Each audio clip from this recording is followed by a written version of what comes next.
Hello दोस्तों, आज की कहानी एक ऐसे शख्स की है जिसने उन्हें भारतीय इतिहास का शेरशाह बना दिया। ये कहानी है कैप्टन विक्रम बत्रा की, जो भारतीय सैन्य इतिहास के सबसे सुनहरे और जोश से भर देने वाले पन्नों में से एक है। चलिए शुरू करते हैं। जीवन और कारगिल युद्ध की उन 11 दिनों का संघर्ष। कैप्टन विक्रम बत्रा, पालमपुर का शेरशाह। कैप्टन विक्रम बत्रा का जन्म 9 सितंबर 1974 को हिमाचल प्रदेश के पालमपुर में हुआ था। उनके घर में उन्हें प्यार से लव बुलाया जाता था। उनके जुड़वा भाई का नाम कुश था।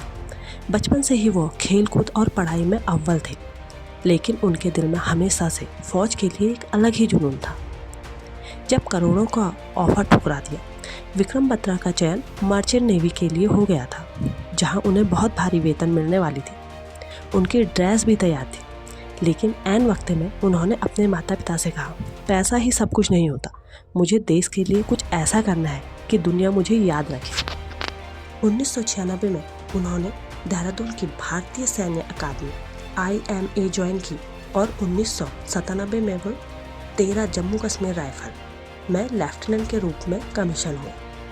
कारगिल युद्ध 1999 और .5140 की थी। जून 1999 में जब कारगिल युद्ध छुड़ा तो विक्रम बत्रा की एक टुकड़ी को सबसे कठिन मिशनों में से एक सौंपा गया, .5140 को आज़ाद कराना। यह चोटी समुद्र तल से 17,000 फीट की ऊंचाई पर थी और दुश्मन ऊपर बंकर में बैठा था। असंभव चढ़ाई। रात के अंधेरे में विक्रम और उनके साथियों ने सीधी खड़ी चढ़ाई पर चढ़ना शुरू किया। दुश्मन ऊपर से मशीन गन और ग्रेनेड बरसा रहा था। चोटी पर पहुंचते ही विक्रम ने अदम्य साहस का परिचय देते हुए दुश्मन के 3 सैनिकों को मौत के घाट उतार दिया। वे बुरी तरह से घायल थे, लेकिन रुके नहीं। 20 जून की सुबह 3:30 में चोटी पर तिरंगा फहराने के बाद उन्होंने रेडियो पर अपने कमांडिंग ऑफिसर को अपनी जीत का सिग्नल दिया। ये दिल मांगे मोर। यह नारा रातों रात पूरे भारत में गूंज उठा। .4875 अंतिम मिशन और महान बलिदान। .5140 की जीत के बाद विक्रम को कैप्टन की पदवी दी गई। उन्हें आराम करने की सलाह दी गई, लेकिन उन्हें तेज बुखार था। लेकिन उन्होंने जीत की वजह से वे अगले मिशन .4875 का नेतृत्व भी खुद करेंगे, यह कहकर चले गए। 7 जुलाई 1999 को युद्ध के दौरान उन्होंने एक जूनियर अधिकारी लेफ्टिनेंट नवीन के पैरों के पास एक धमाका हुआ। विक्रम उन्हें बचाने के लिए तुरंत आगे बढ़े। जब नवीन के साथ चलने की कोशिश की तो विक्रम ने उन्हें धक्का देकर पीछे कर दिया और कहा, तू हट जा, तेरे बीबी बच्चे हैं, मैं अभी कुंवारा हूँ। जैसे ही वह अपने साथी को सुरक्षित जगह ले जा रहे थे, दुश्मन के एक स्नाइपर की गोली सीधे उनके सीने में लगी। लहूलुहान होने के बाद उन्होंने हार नहीं मानी और आखिरी दम तक लड़ते रहे। उनके अंतिम शब्द थे, जय माता दी।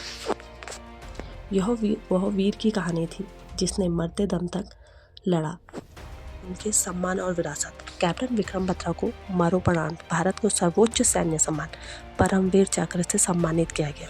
उनकी कहानी से हमें यह सीख मिलती है कि अगर आप अपने काम से प्यार करते हैं तो मौत का डर भी आपको रोक नहीं सकता। और एक असली लीडर हमेशा अपने टीम के पीछे नहीं बल्कि उसको आगे ढाल बनकर खड़ा होता है। और उनके जीवन का एक सच्चा किस्सा यह भी है कि विक्रम बत्रा की एक मंगेतर थी, डिम्पल चीमा जिसका नाम था।